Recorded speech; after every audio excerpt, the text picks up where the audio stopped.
All right, we're back. Episode 5, Boots and Scarves. Host with the most, Anton. My flatmate in the next room, Steph. Sporting, what is it, Bristol Rovers today. Yeah. Stuart, all the way from Glasgow. What up? How's it going? Wearing Air United, is it? Yeah. Nice. My lower league club. Of course, our president, Jessica. How are you doing? Good, how are you? Good. Repping a classic for Ottawa. And then one of my favorite local YouTubers, Michael McCall. How are you doing, buddy? I'm all right, bud. Good. What's your shirt today?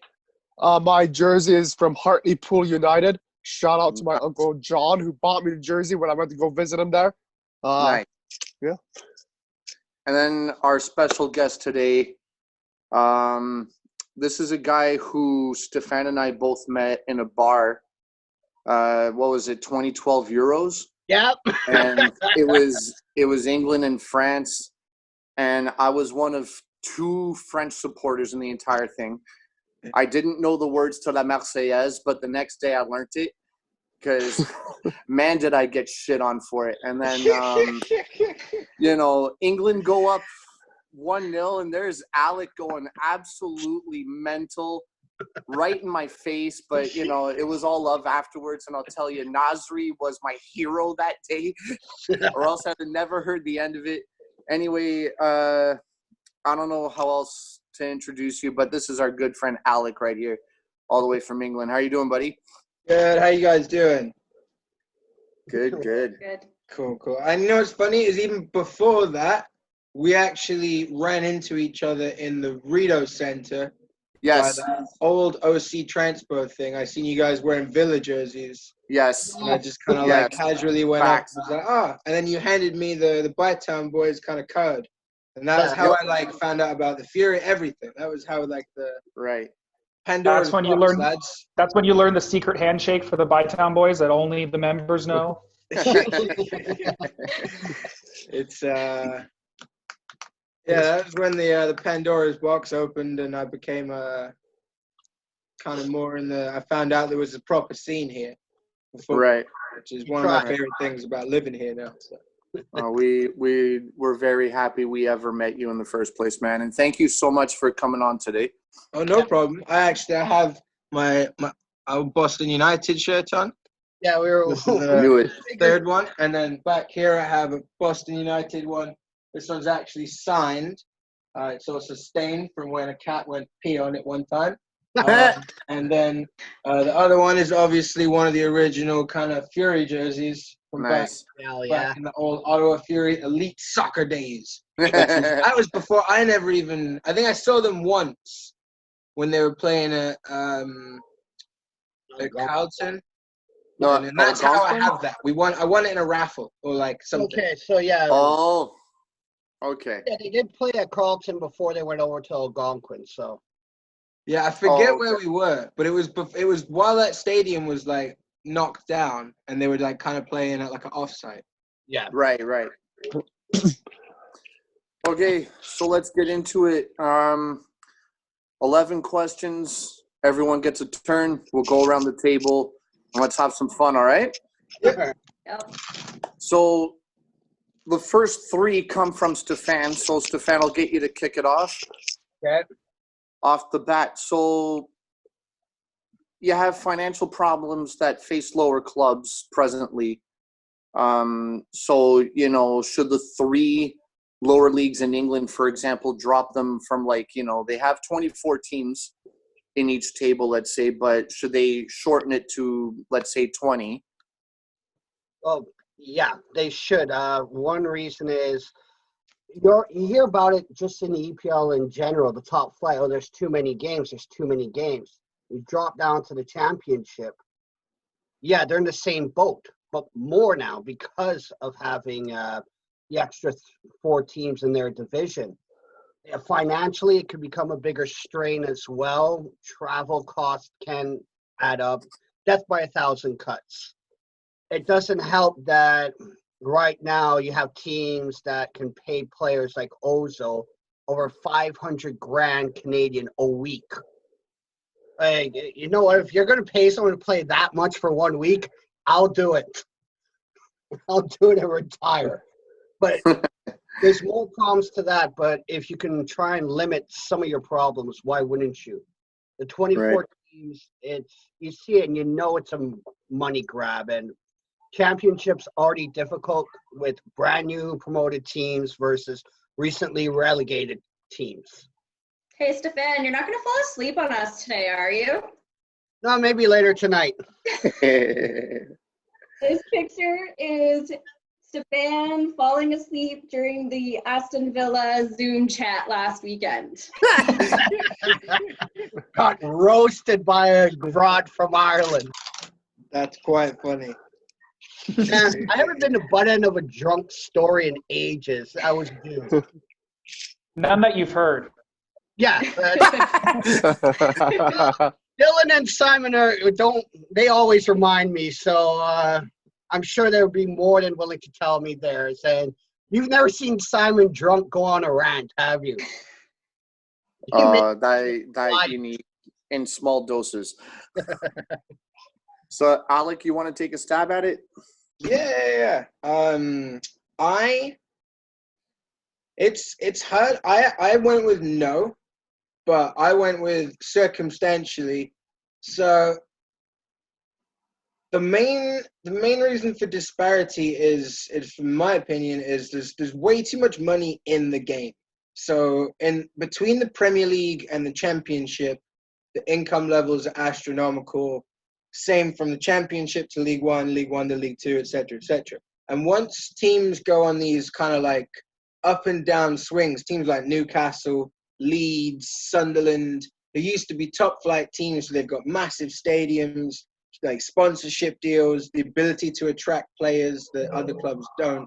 When they drop into the lower leagues, it forces the lower league teams to then kind of like, they have to beef themselves up.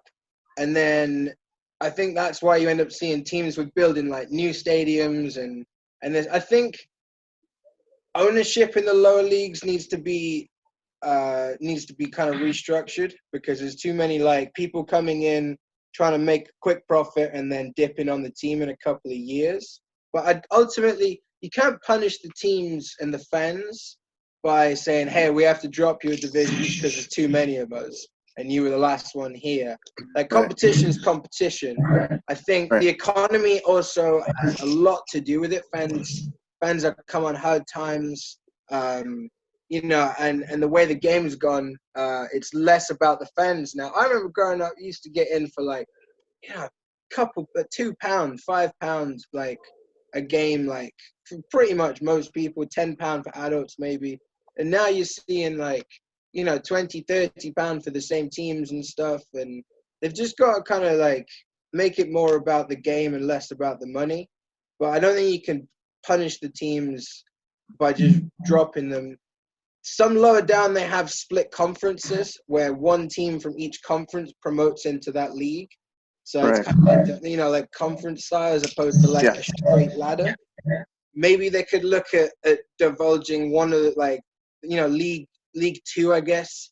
And then but then after League Two is where kind of like things start to split. So you can only split the pyramid so much. And it's hard to you can't add a third league in between, because then you just create the same problem. It's hard. Maybe teams might have to merge, see more team mergers. Right. So, Stu? So I think kind of on what Alex said, that I don't necessarily think that there's too many teams per league. I think it's almost as if there's just too many teams in England and they all want to be a part of this system, but they obviously all can't be a part of it because of the financial situation. But in terms of with COVID and how this plays, I think if they are going to do a restructure, now would be the right time to kind of look at that. And just to give you from my perspective, living here in Scotland and following Scottish football on a daily basis, that's what they're doing here, is they're trying to, they might actually get rid of our League Two and just have 3 top divisions and kind of merge them. But you can't really merge the leagues in England because there's already so many teams. But in terms of the numbers, I'm not a big fan of having more than 20 teams in a league. And again, that's me following Scottish football. I'm used to having 10, 12, 14 in a league, and I like that. But I'm not quite sure what the other option would be if you were to lower it down. It just means that you're taking professional status away from upwards of 8 or 12 clubs.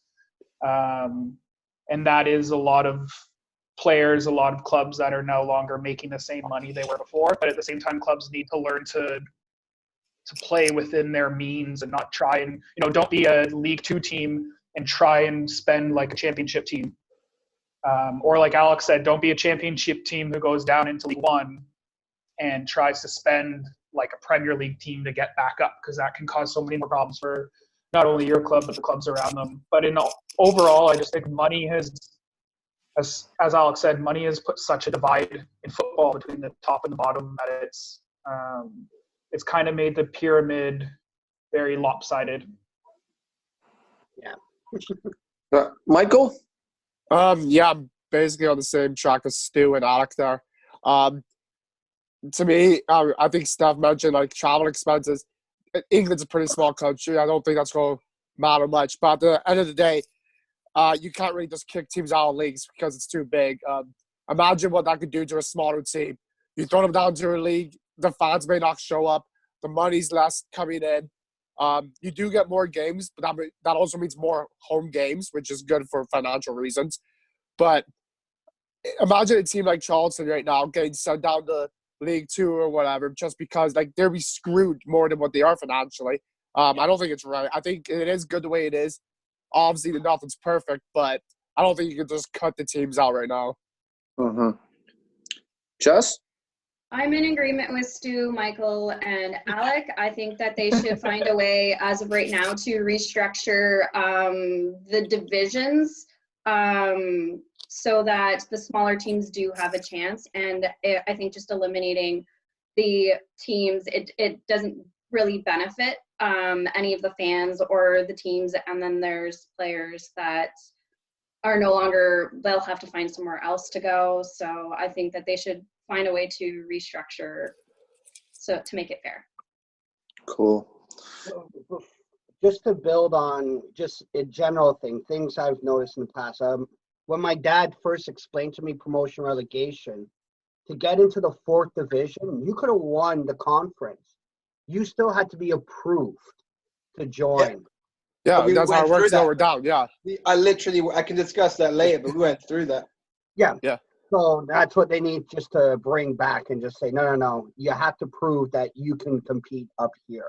Now, at least for the conferences, because that's when the money starts getting a bit higher up. Yeah. Well, that's what they're doing here in Scotland. Is there's talks about having the pyramid open. So in Scotland, they just have the Premiership, the Championship, League One, and League Two, and I think they're trying to open up what we call junior football, what you guys would kind of call amateur football, but they're trying to give other junior sides a chance to get into the pyramid. But in order to get into the pyramid, they have to have, a stadium that meets all the standards. They have to have good financial standing. You have to have all these different points. So you could even win promotion and still not get into the league if you don't qualify for it. And that's how a it lot works. and a lot of League Two clubs, if you win quick promotion, a lot of League Two clubs wouldn't qualify to play in the EPL right now. Blackpool. When they join the thing too is like you get like promoted. I don't know if like a salary cap needs to be introduced, but like kids in the lower leagues, anyone, there's not that much money. So the second you get offered decent money from somewhere, you've gone to that team.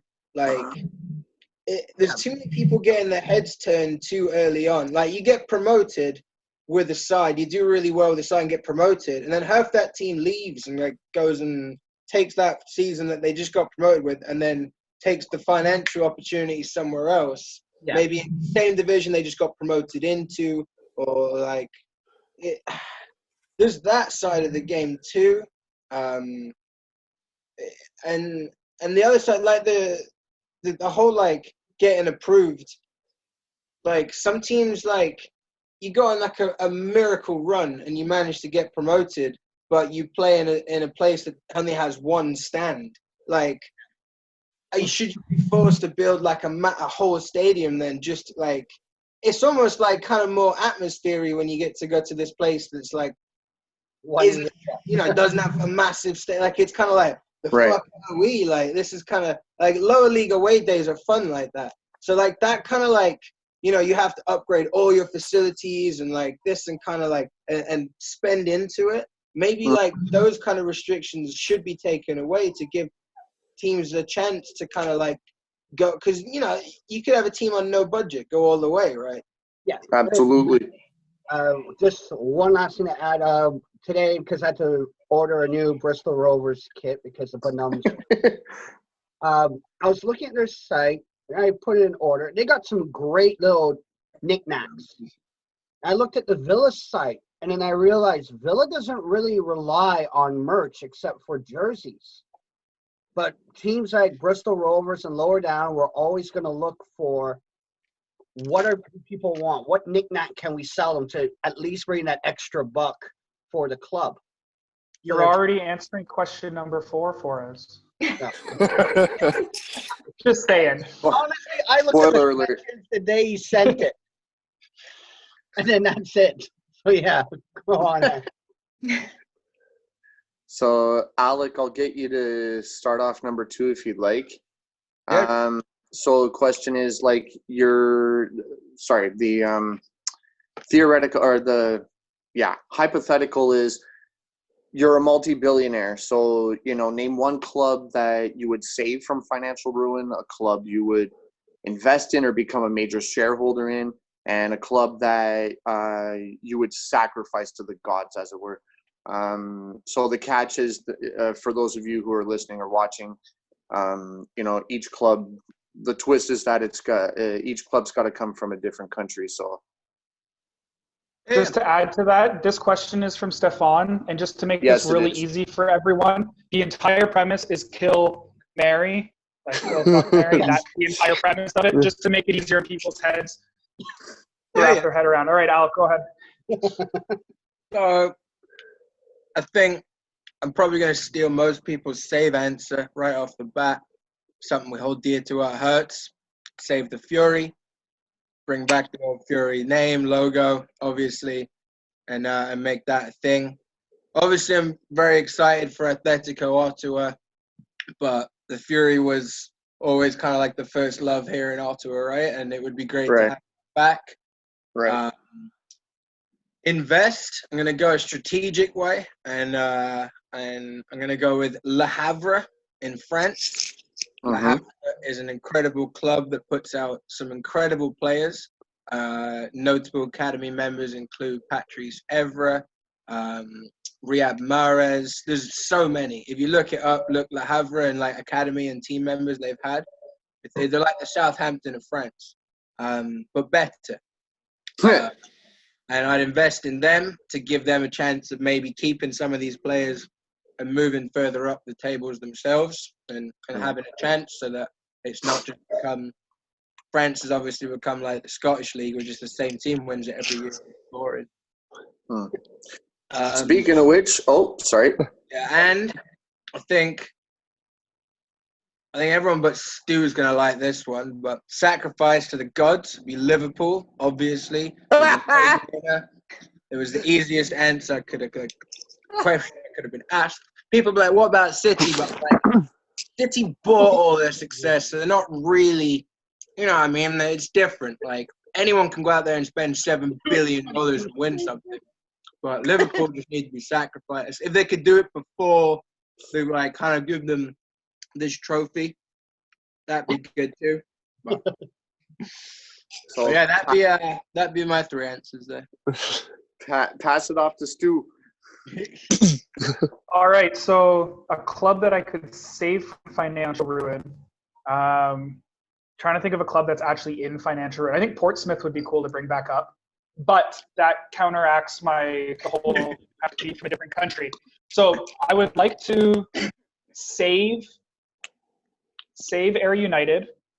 Not that they're in financial ruin, but they could use a lot of help right now. I'd like to invest in them, save them.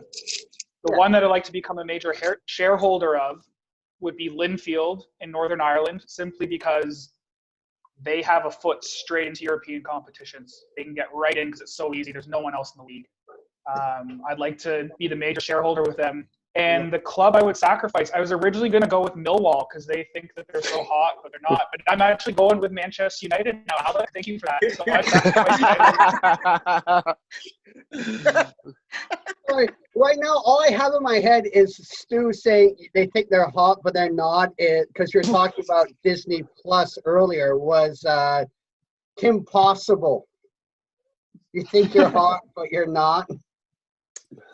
Yeah, so I wanted to pick Millwall just because their fans think they're so great, but the team is just shite. But I'm going to go with Manchester United. They're the team that I would sacrifice. Steph? To save, because Alex Ho's been decent to myself just as a friend, meeting him since 2010, I think.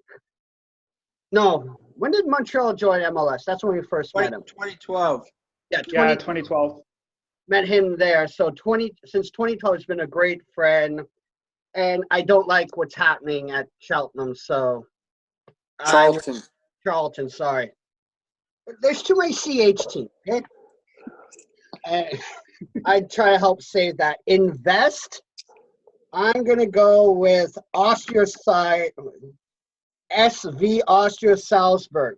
It was formed when they found out Red Bulls bought the team and did the whole rebranding. So just to give a big FU, I'd definitely throw in some money, get them back up to first division. To Chuck, Saint Evian in France. They've been really screwed up, constant stadium problems. After they merged, before there was Evian and there was Thanos something, they merged two clubs early 2000s. There's been so many problems nonstop. I can think dude, you need a new one. Just kill it. It's your car breaking down every other week. Guy, you know what? Just forget it. Scrap it. Go get a new one. Jess? There were so many options, so I actually did shuffle on FIFA. So save, I have Queen's Park Rangers. Invest, I have Paris FC. And sacrifice, I have Inverness Caledonian Thistle. Yeah,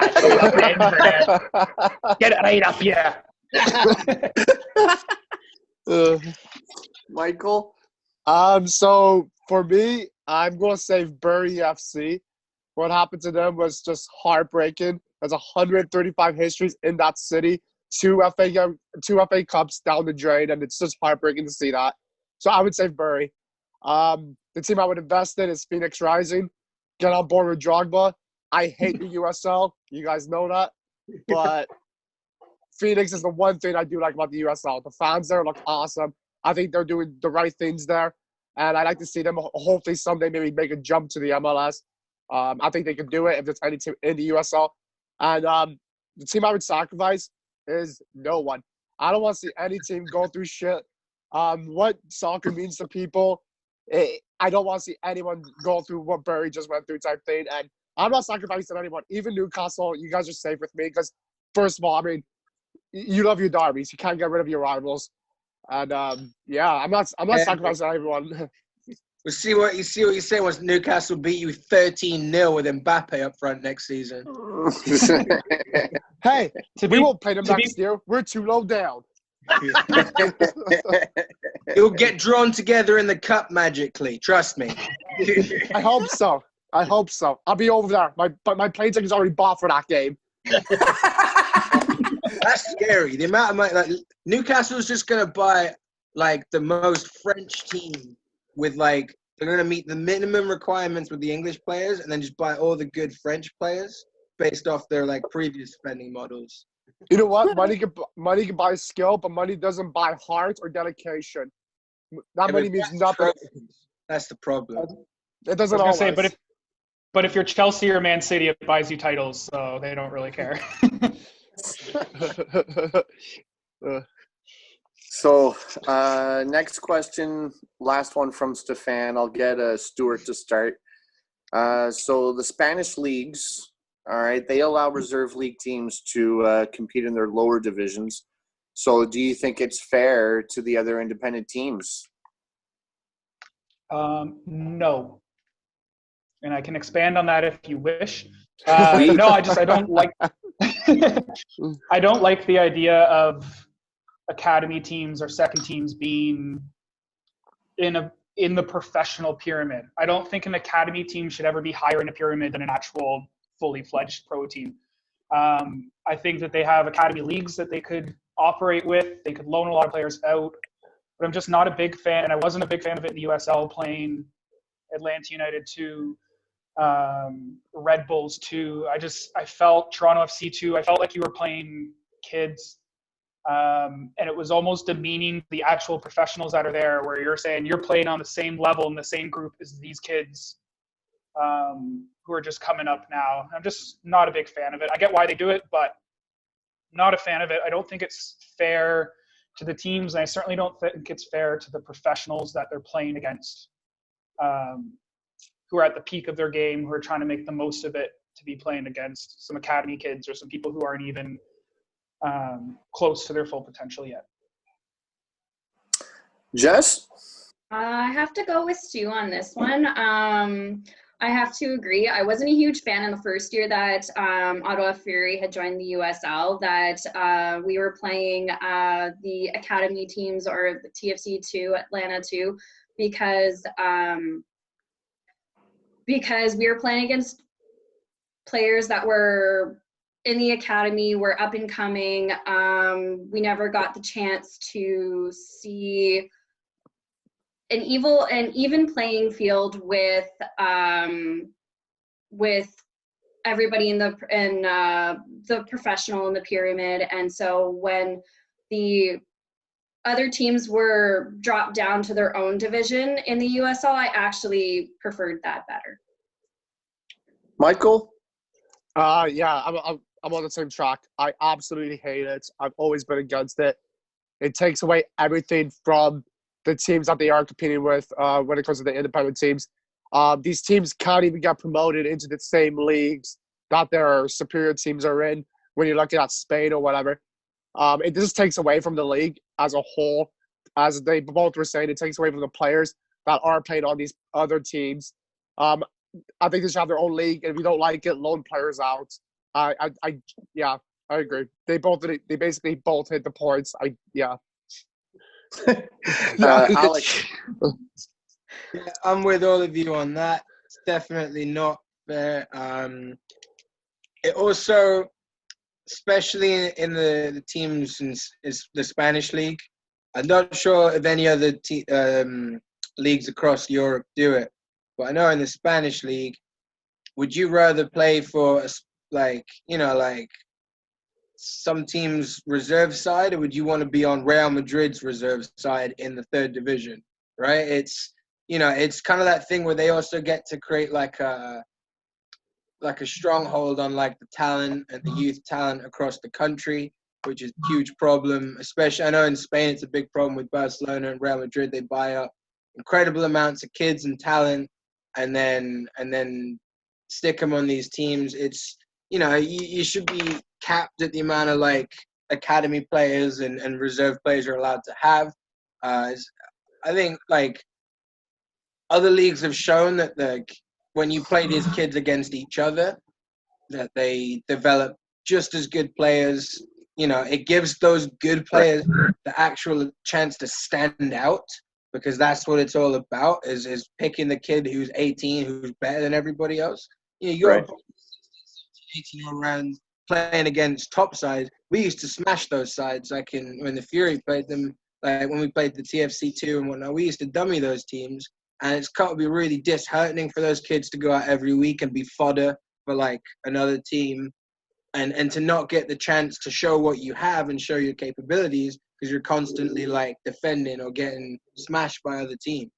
So I think you should definitely just keep like a reserve league or an under-21 league like they have in the Premier League, and definitely cap the amount of players you can have.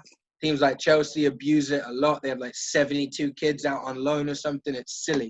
You shouldn't be allowed to just buy up all the talent. Right. And Steph. Oh, yeah. So when I was looking at this question, as I was trying to be creative, uh, yeah, Spain's really the only one. The MLS, well, the American system's weird because the B sides, the team twos can join in the U.S. Open Cup. So I think they can in Spain. I think they joined the Spanish like cup. yeah, exactly. So why would you even bother? It doesn't make any sense. To me personally, I think it's just greedy marketing. Like the one thing that really annoyed me when we were starting to play Toronto TFC2, oh yeah, we're hosting Toronto.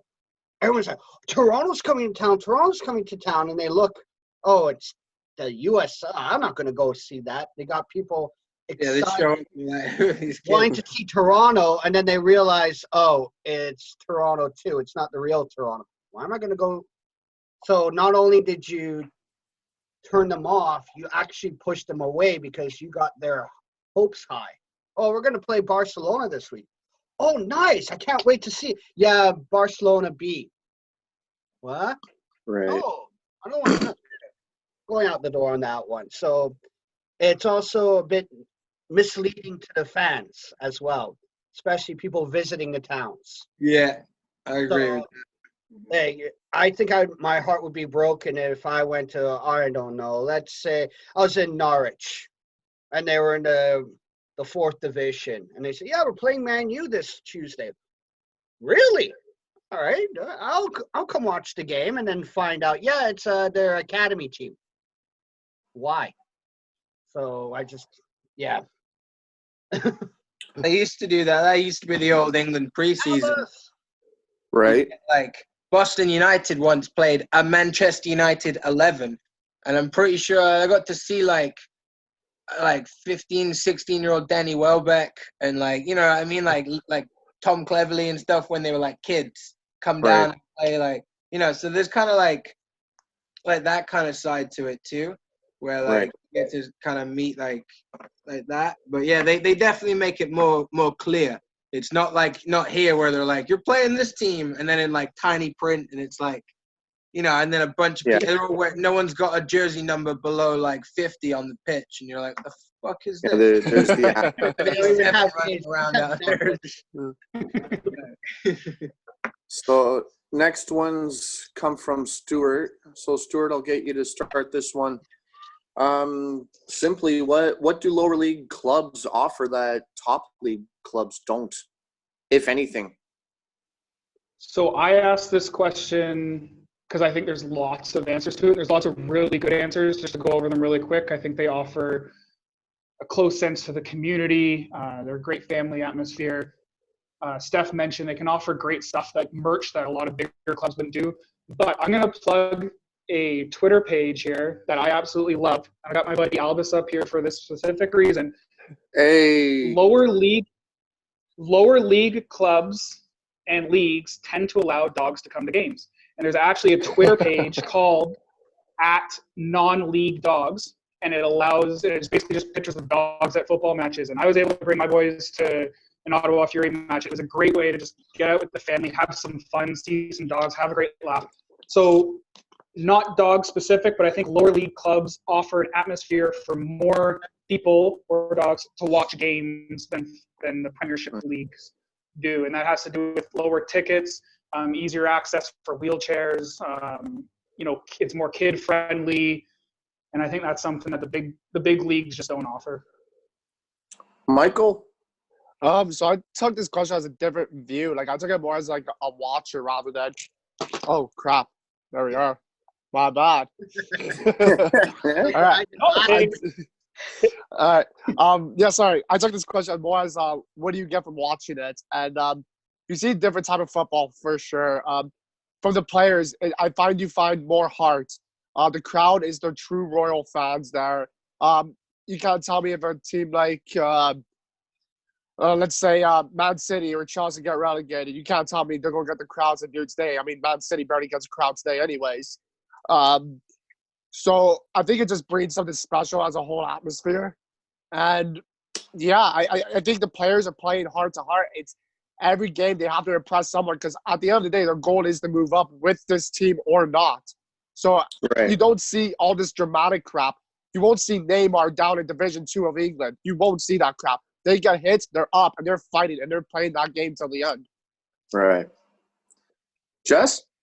I have to go with what Stuart and Michael have both said. It's the atmosphere, but it's also the heart that the players have playing on the field because they are trying to either move up or with the team or into another league. And they definitely bring in crowds, but also they're more kid friendly than the higher divisions. And they yeah. Trying to figure out how to elaborate. They're geared more towards everybody in general. Just to add to what Jessica's saying, because I think I know what she's trying to say, and all I'll say is in Britain, I would say 90% of people's first football match is at a lower league game, and that's a big thing they offer, and that's kind of what Jessica's saying, is it's somewhere for these kids, you know, you go see players playing their heart out, and that's something, I think that's special. Steph? Yeah, well, lower league football, how many stupid jokes have we said during gameplay? Or stupid songs? Alec, sinkhole, Oklahoma, what a dump. Not the FBI. I don't think we get that at if we were to you might get an MLS, but you wouldn't think you get that in England or Spain or France. Maybe France, not that big. But you wouldn't get it in Germany for sure. Right? It's things like that. But because I've never experienced the higher clubs, the highest I know is MLS. So I can't really judge lower versus that. I'll say this, lower than MLS, there tends to be more jokes. There tends to be more camaraderie. I can't even say that word properly anymore. I mean, I've been probably saying that word for ages. But it's, I don't know, there's more feeling inclusiveness in the lower side than, because it's also these guys are having fun. I'm going to walk over here. Nobody's stopping them. You try and do that at a higher level. Yeah. Right. You get in trouble. So, yeah, as I said, the merch stuff is their smart way to gain extra funds, because especially if you're a tourist town, I know I was harsh on OSEG about merch. Like, I really thought they could done a lot of better merch job for Fury, but I understood where they were coming from. It's so expensive. Like, just know your market and know that people aren't going to spend. You're not. That It was it. little knickknacks, like the T-shirts designs. I remember the first year, beautiful T-shirt design, only for women, and then the guys are just like, yeah, here's a T-shirt with the logo on it. Either buy it or don't. Yeah. Like, really? It was things like that I just didn't approve of. Like, I think I saved $10 buying my Fury jersey from James Street Pub, courtesy of Stuart. Well, to add to that, all of Fury jerseys, I had two. I bought the first one that we had on the our first away jersey, and then the second jersey I got for free. I won it in a draw because I was a season ticket holder. Yes, I remember that. And first of all, the jersey was ugly. There was no way in hell I was buying it. But the prices, it's like they were almost the same price for me to buy a Premier League jersey. So why would I'd rather have a nicer quality jersey for the same amount of money, you know?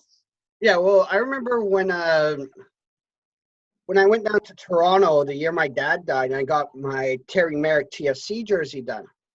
The whole customization with tax is $180. Without the badges and including shipping from England and the exchange rate, the Villa jersey customized was $160. That include the shipping. So it was just, yeah, you know your prices are high on merch, on certain merch. Make sure there's other things available. I don't know how many of you took functions and relations in high school, but it was doing the math problem with how many tickets can you sell? What's the best price to get the right amount of number? And it would be the ax squared plus bx plus c equals 0 equation. Oh, Yeah. I know that one.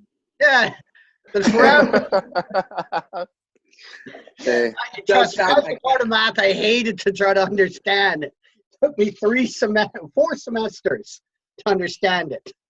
yeah. Alec.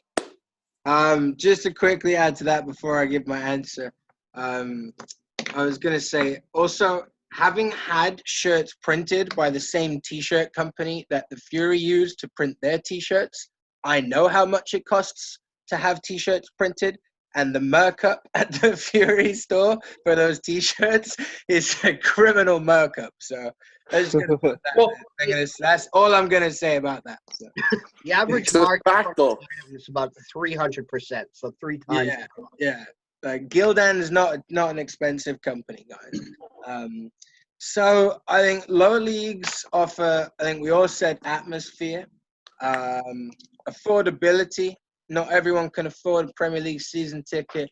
Egregious prices for season tickets these days in the Premier League.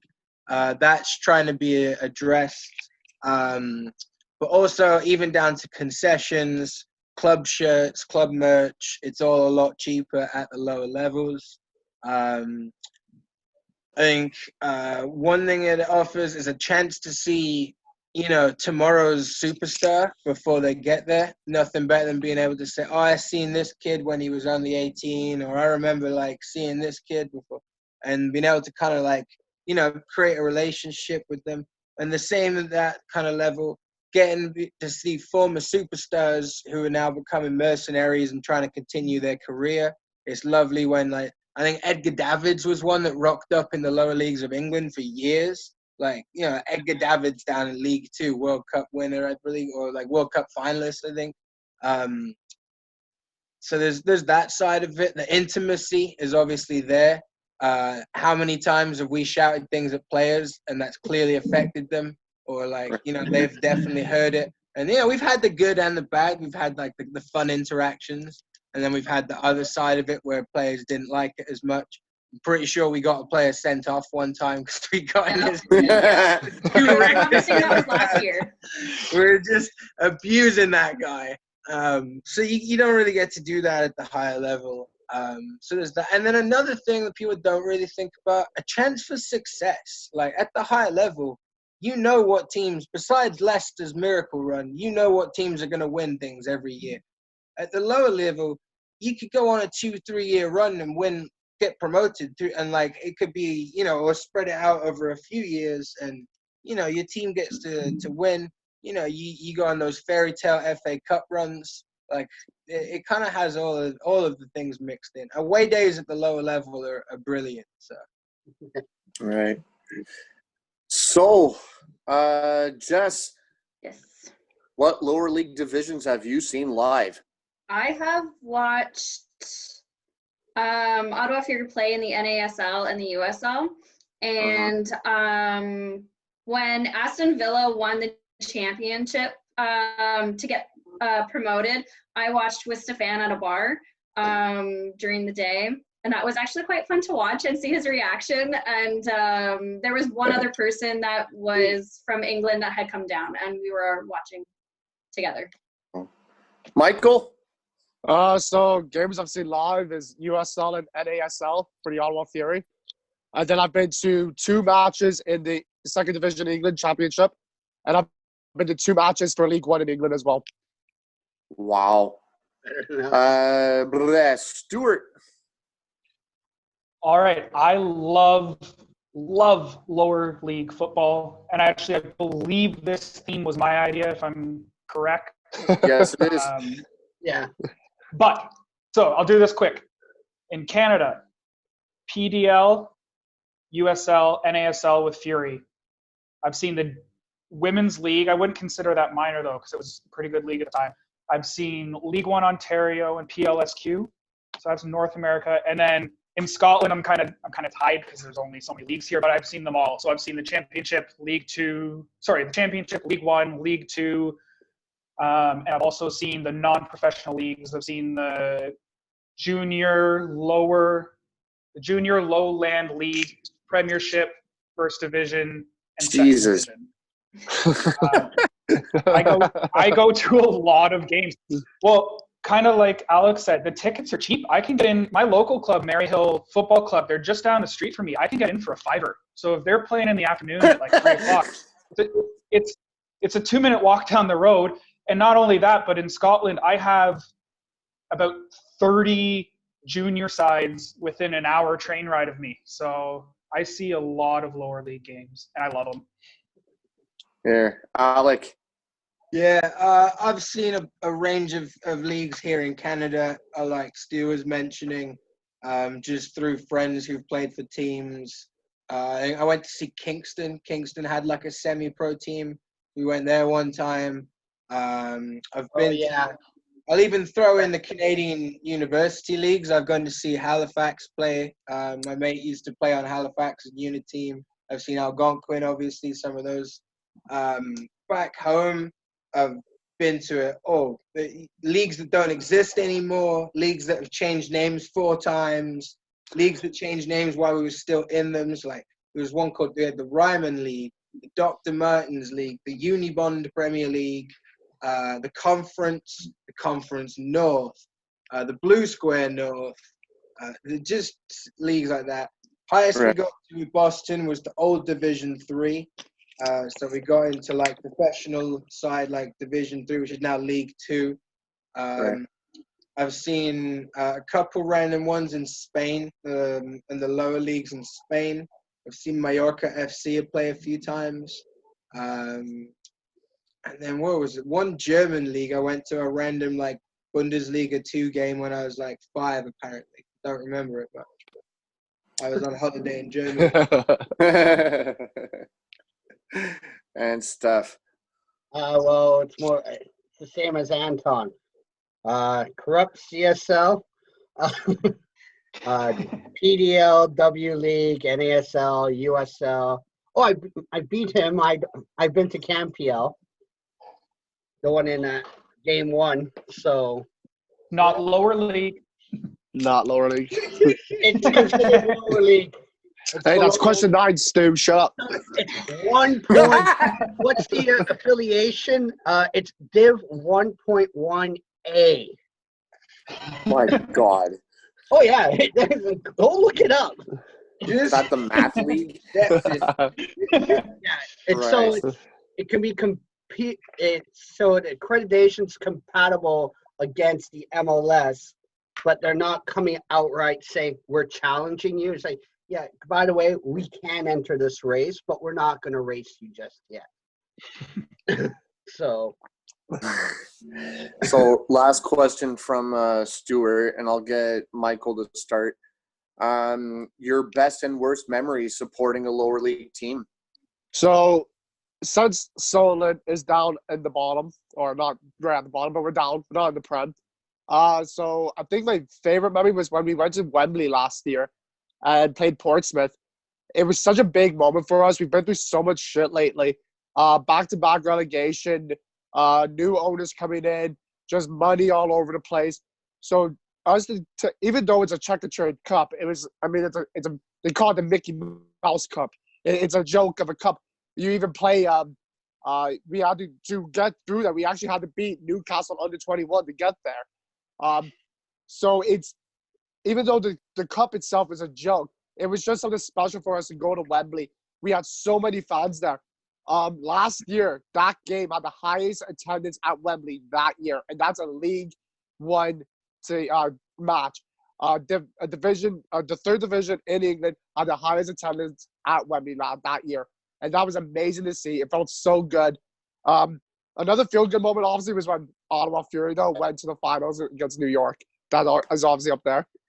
And my worst memory recently is Solent back-to-back relegation. It bloody sucks, and we're still down in League One. It hurts. And most of the fans right now are like, you know what? We're officially a League One team. There's nothing we can do about it. We're struggling. We can't get players to really play the way we want, and this is where we are, and it sucks. Steph. Worst is actually my first club road game, which was for Capital City, going down to the final in Etobicoke. to play Toronto, Croatia. We lost by 1 goal, scored from a free kick on a dodgy fucking call in the first half. We lost 1-0. Football's best. Oh, that's also the game where Aaron almost got in a fight, and he wasn't drinking. So remember. So if you ever talk to Aaron again, just remember that. Just keep that in your mind. Getting in a fight with a grown-ass Toronto, Croatia fan. Right. Best, it's a toss-up. I think it's, you know what, the magic of the cup. When we beat Edmonton, well, we lost them in Ottawa. But Alec started the my old man chant. No, not my old man, this old man. It's raining, it's pouring. That one. And I'm hearing him sing. I'm trying to catch the words. Anton notices it. So he shuts up. And Alec noticed that we're both paying attention to him. So he starts singing it louder for us so we can get it. And that whole section, as everybody got it, it just went faster and faster and faster. Like the drumming just became like watching a steam engine wheels turn. The drumming just starts slowly, and it's going full speed. You're hoping you're not missing a beat. Like Right. You couldn't even add an extra beat in it. You just became like tunk, because everybody was just bouncing. And it was the magic of the cup. We're going to play an MLS team. This is a team that we can challenge. And we did challenge. Right. So, yeah, that's my favorite one. As much as I enjoyed that win over Minnesota, it's the magic of the cup. Right. So, Alec.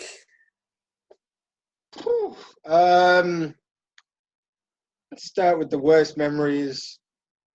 See, it's weird. So, like, my worst memories supporting a lower league team, I guess, my dad and I, this would have been in, I don't remember if it was the League Cup or the FA Cup or like the Johnston Paint Trophy, which might be what the Checker Trade Trophy is now. But we went on an away trip and we lost 2-1, and the other team scored the winning goal at the 91st minute. And if we'd got the draw, it would have come home for a replay. But I remember that was a pretty sad time. I was only like 6 or 7. Boston got like dropped 2 divisions and fined and docked 30 points in 2004 for like cheating on their taxes and stuff. Turns out that's how they could afford all those good players. Kind of the same thing that City does, only they haven't had the same punishment, although the precedent was set so long ago. Right. Right. But that happened after I left England, so I didn't quite feel the sting of it as much because I was back then. You couldn't really follow on the internet like the same, so like it really wasn't the same. I guess like losing on penalties in the first round of the playoffs at the last Fury game ever was a pretty shit memory too. Right. So, best memories, there's a whole bunch. Getting promoted to Division 3 on the final day of the season for Boston United was one of the best things ever. That was really fun. Going up and getting to play. That was back when Swansea was down in Division 3. We used to play Swansea, and Swansea was like a shit team back then. So like we had a huge rivalry with Swansea. So my first ever like football kind of riot was against Swansea. I was calling some kid a ginger wanker through like the fence. You know, it was like flying over. It was like my first kind of like taste of hooliganism because you didn't get it quite as low down. And then over on this side of the pond, the numerous times that we beat MLS sides in the cup, not just once, it happened a number of times, I believe. Those were like against the 2 is more than one. It's multiple. 2, I think it's 2 or 3. Yeah, it was definitely 2 because we did the one against Vancouver where we were down in W. But I think the one against Toronto is got to be the best one, even though we got smashed like a week later. Like the amount of people we got down to the section, the pictures of us like taunting the fans, the fact that they stuck the away fans right there. Like it was that was probably like peak Ottawa football so far. Well, it's a fact. Michael Leach never heard the end of that from the front office. Yeah. And the fact that kind of like spurned the expanding of some people that we won't get too much into it for fear of some possible backlash by masked bandits. Right. Stuart. Yeah, just to quickly add to Alec there, that night I think it's fair to say we were all inebriated, and it was a very good night for everyone involved. All right, so worst memories supporting a lower league team.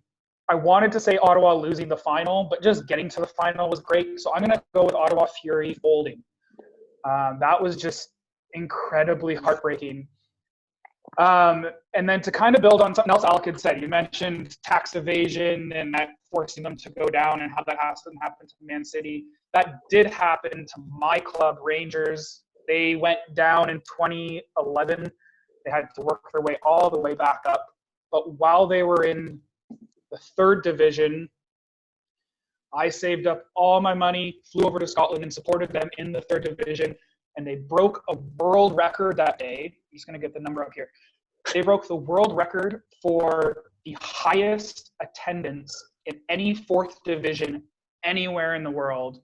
And there was 49,463 of us at Ivers Park.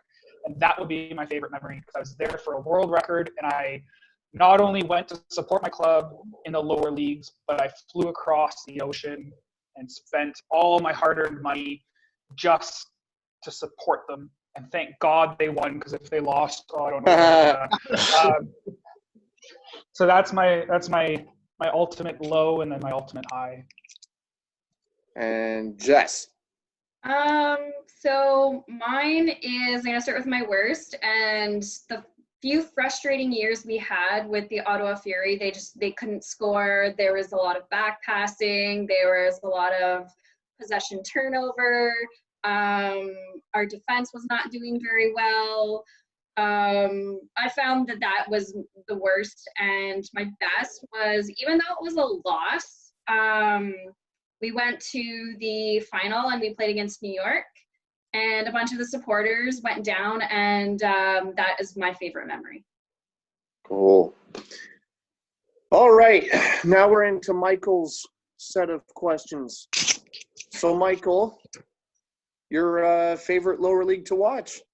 I'm going to go with Championship in England. I think it's one of the most competitive leagues in the world. It's crazy to watch. Any game can go either way. Top of the table, you want to get into the Prem. There's no way in hell you guys want to go down to League One.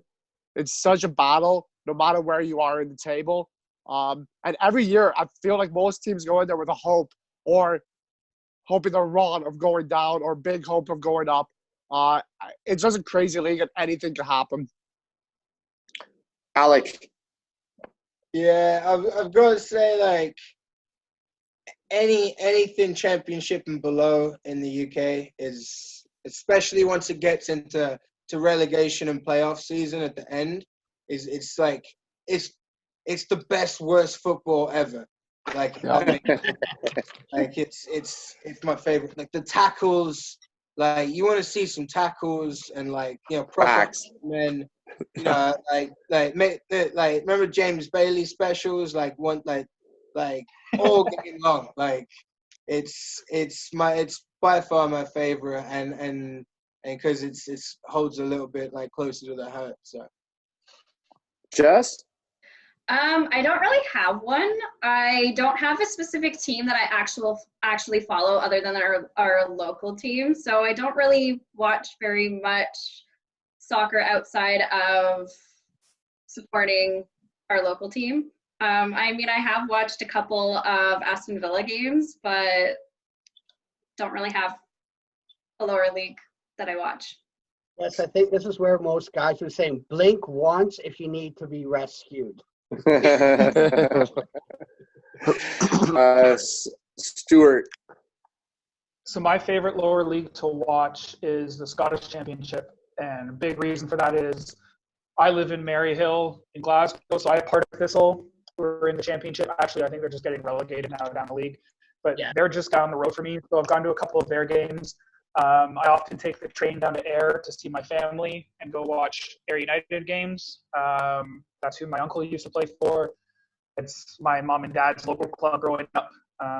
It's a league that I like to watch. And then also to add to that, BBC Scotland every Friday night would show a championship game because they know that there's really no other football on in the UK on a Friday night. So you're guaranteed to have a championship game on the television. And it's, they're not just small teams. A lot, like in the championship, you have clubs, anyone who's followed Scottish football. The championship in the last couple of years have had Rangers, Hearts, Hibs, Dundee United, Falkirk. These are all teams that have been very good in the top division and somehow or another found themselves in the championship. So it makes it competitive. It's fun to watch. There's some really good rivalries, especially this year with Dundee and Dundee United. And I could literally watch every single Scottish championship game there is. I love it. Steph. Unfortunately, I've only really watched besides our local, the only second division I've really watched is the championship. So, but again, it's the competitiveness, the recently promoted versus recently demoted. And I remember when Villa's getting relegated, all the Villa fans, well, these are the best stadiums with the pies. But the pints are better here. Do we want to go to this stadium or that stadium? Like, they were just taking the piss out of themselves, determining which second division stadium they would prefer to go to. So, to me, I'm going to go with the championship just because it's outside of what I know, like, personally. So, yeah. So, Alec, let's say Ottawa get to play a friendly against a lower side team. Who are you picking?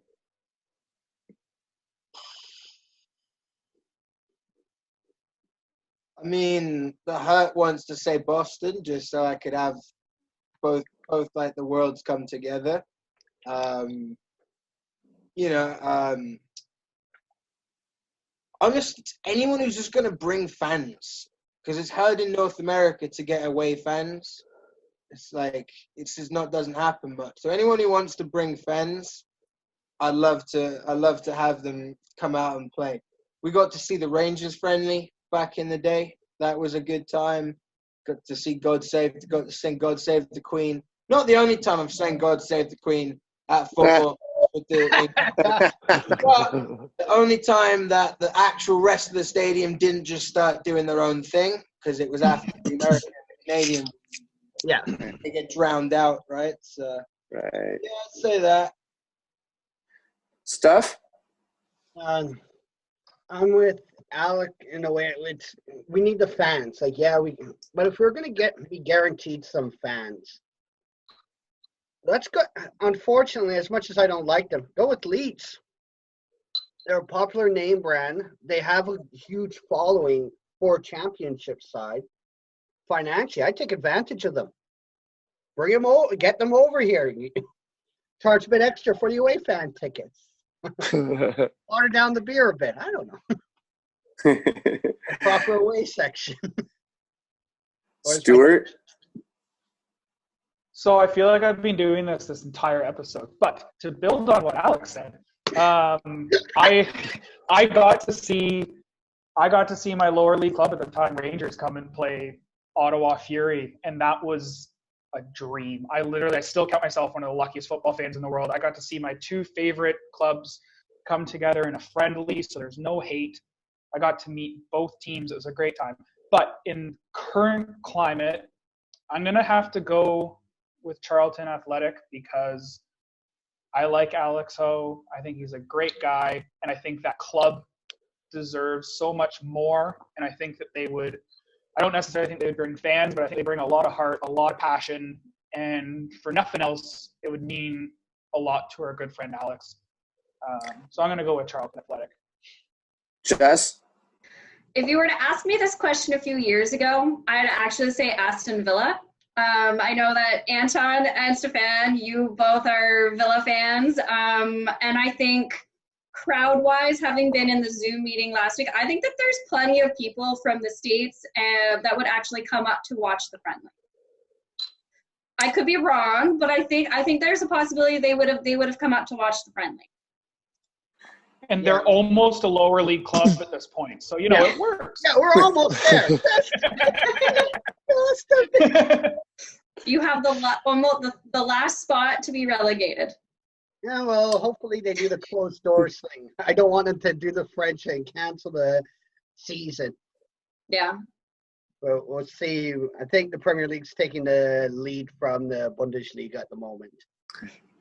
And Michael. So I respect everyone's answer there, but I love to think of even though someone like Villa will bring fans in, but you won't see Villa's first team. You can bring Leeds in. You won't see Leeds' first team, and quite frankly, their fans are a bunch of twats, and there'll be fights. I met a Leeds fan in a bar one night, and I can't explain how disrespectful they were to a bunch of people in that place, especially the bartender that night. Not saying all Leeds fans are like that, just 90% of them. I mean, it goes both ways. Even at the Rangers game we had, I almost got in a fight with a Rangers fan. I came out of the washroom, and some drunken idiot came up to me and started basically have a go at me. And I let him go because he was like a 50-year-old drunk dude. But I mean, so, yes, I know fans are important, but I want to see first team. And you have to think about where we are at a professional level in the CPL. We're not huge. So I'm actually going to go with Hartlepool here. Maybe a little bit of a selfish reason, just to get my family more involved in it. I mean, we're not Hartlepool fans whatsoever, except for my uncle. And that's only because he kind of worked at the stadium for some bit. But, I mean, I could say Solent. Solent's a lower division, and we might actually get more of a first team there. But when it comes to level, I want to see a competitive game that we might win. And I think Hartlepool is basically where we are. So, Stuart, do you consider the CPL second on the Canadian pyramid of stuff? You mean the North American pyramid? Well, that's the question. That's the way it was written. So that's how yeah. So I personally consider the Canadian Premier League, because I don't think there's any denying it, that it is the top division in Canada. And I would say that it is definitely below the level, that the MLS is at. It's probably roughly at the level that, or just above the level that the USL is at. So if you were to kind of merge both pyramids, yes, they would fall second. But I think eventually the top teams in the CPL will be better than the worst teams in the MLS. We're not there yet. But I think if you were to ask anyone, would the Scottish Premier League be considered second division in England? I think a lot of people would say absolutely not. But Rangers and Celtic could probably compete very easily in the championship. I'm not saying win it, but avoid relegation based off of money, their fan base. So I think, yes, I would consider it second division in North America, but I don't think that's where they consider themselves. I think they consider themselves as building towards, as Stefan said, they're not ready to race, but they're ready to enter the race. So kind of a yes, kind of a no. Going to kind of walk the fence on this answer here. Alec. I'm going to take the unpopular route and say, yeah, it is on the second tier of the pyramid. It's not at the level of the MLS. It's debatable whether it's better than the USL. I mean, the Fury played one team and beat them. I mean, it was a close game. It's too new. There's not a big enough sample size to definitively say this and that. And the technicality warriors being like, well, there's no other. It's the level of play is where it is, and you cannot deny the level of play where it is until Canada has all of its own professional teams in one league. It's a muddy gray area. It's hard to say.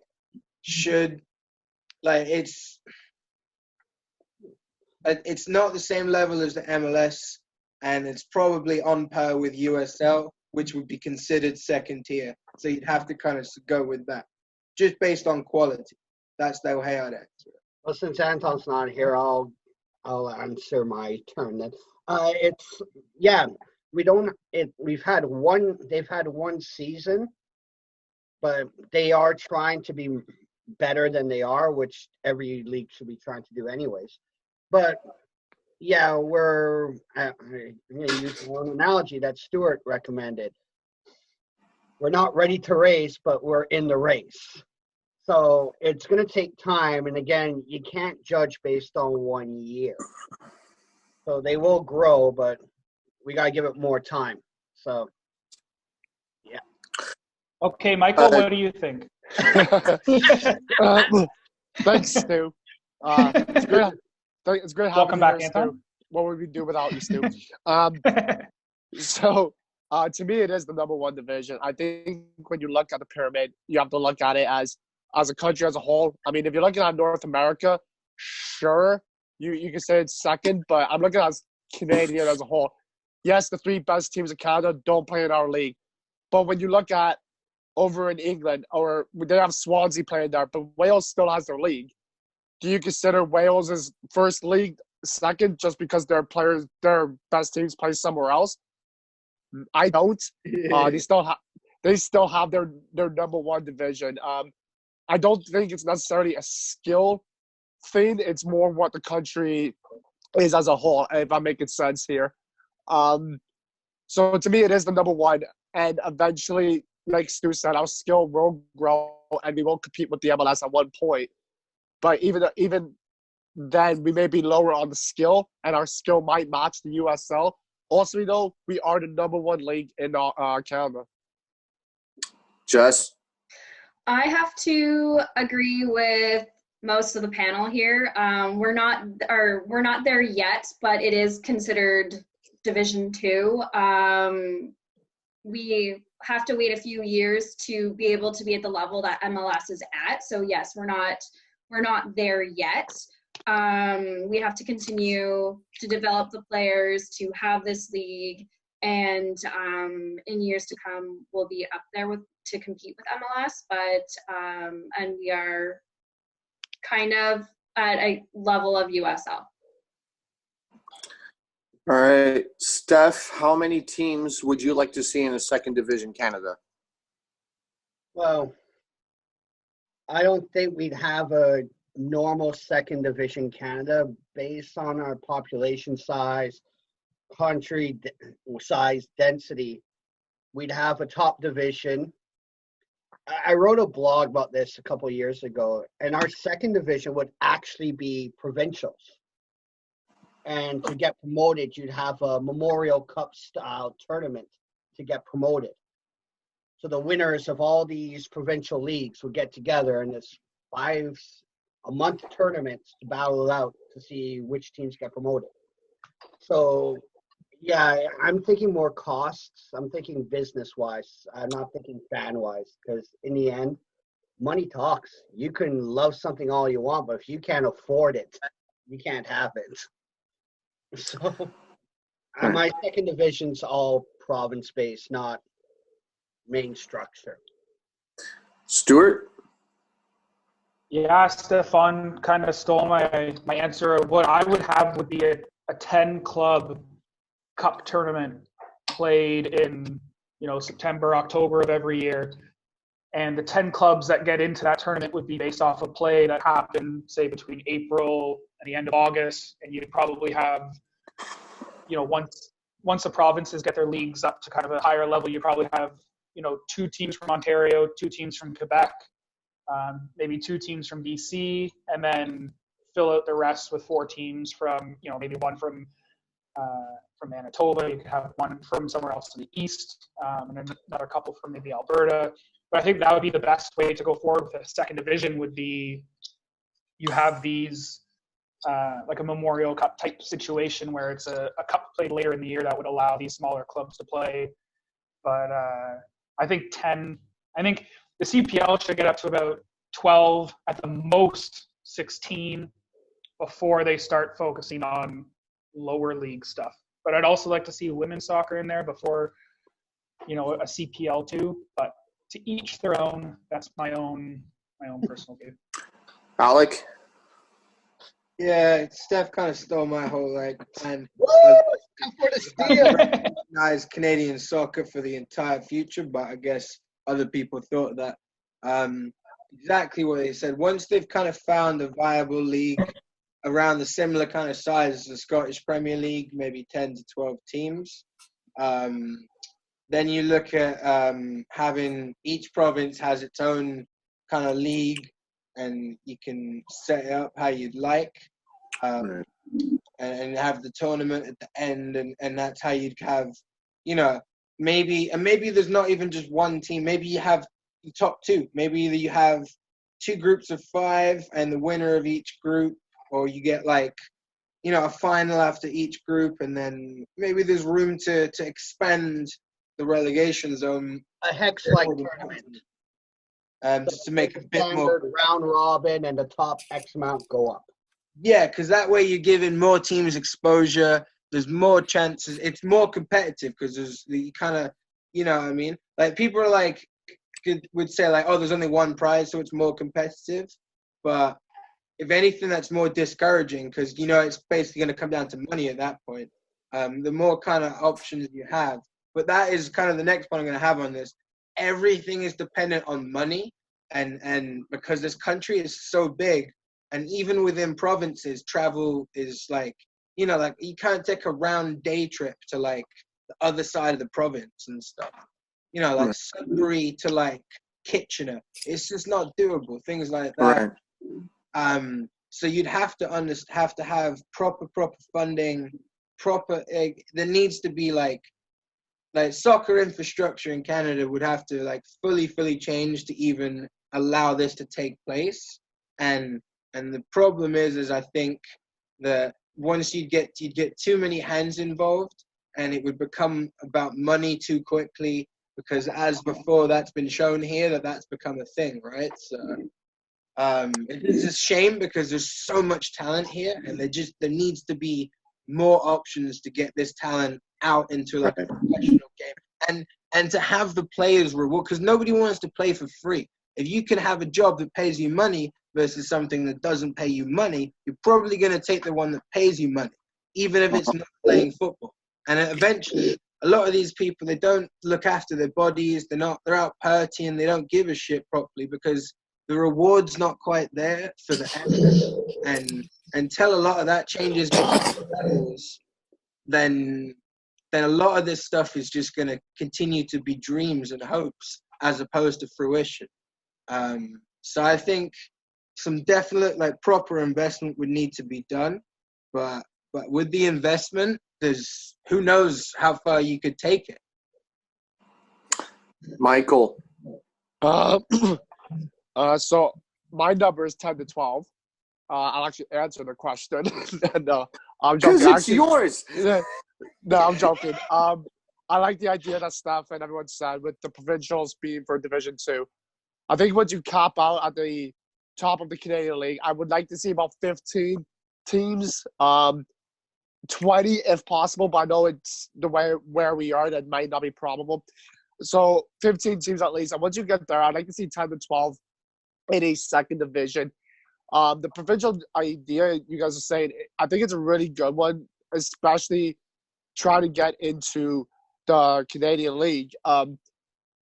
When it comes to it, though, I'm losing my words here. I had words. Find them. I would like to see a one-team promotion relegation. I don't want to see 2 to 3 teams, especially if we're playing with a 15-team league, ideally. And provincial might be the way to go with that. I personally would like to see that be our Division 3 idea, but I don't know how possible it is. Like Alec was saying, Canada's a big country. Every team that wants a team isn't going to get one, or every city that wants a team isn't going to get one. What you guys are suggesting, though, I would like to see at a Division 3 point, but I understand if that's the route we go out of Division 2. And Jess. Okay, so I went with promotion and relegation in mind for this question. So I said to start off small with Division 2. So start with 7 to 8 teams. then start adding a few more into a couple more every year, but also doing the promotion of if you win Division 2, you go up. If you are the last person in the league, you go down, and do it that way. All right. We've come to the end. And it's a question that's been more or less answered throughout the entirety of the internet. And it's a burning question, not even really football related, but it has to be answered. And Alec, I'm going to let you start. Did Carol Baskin kill her husband? I mean, you've got to look at the evidence. In any kind of criminal case, you've got to start and you've got to look at the evidence. I think undoubtedly the evidence points to, yes, that bitch killed her husband. I don't know, man. That America is like a crazy place, especially once you get to Florida and Oklahoma and places like that. There's a good enough chance that she did it. I mean, you've got a bunch of tigers, might as well. But allegedly, sprinkle some allegedly out there. Oh, natural garbage disposal. For the legal team, so we don't get sued, obviously. But Right. yeah. Stuart. All right, for the last time tonight, building off of what Alec just said. Welcome to episode 5. I'm building on what Alec just said. I'm gonna quote the late great Robin Williams here and say that living in Canada is like living in a penthouse over a meth lab. That's what the scenario is. But I think there's a very obvious answer to this that almost everyone on the internet is completely overlooked, including Alec himself right now. No, Carol Baskin didn't kill her husband. The fucking tiger did. Tiger fucking killed her. So that's my answer. Okay, Jess. I legit don't have an answer. I don't really pay attention to the news. Not aware of any of the stuff that's going on for the most part in the States.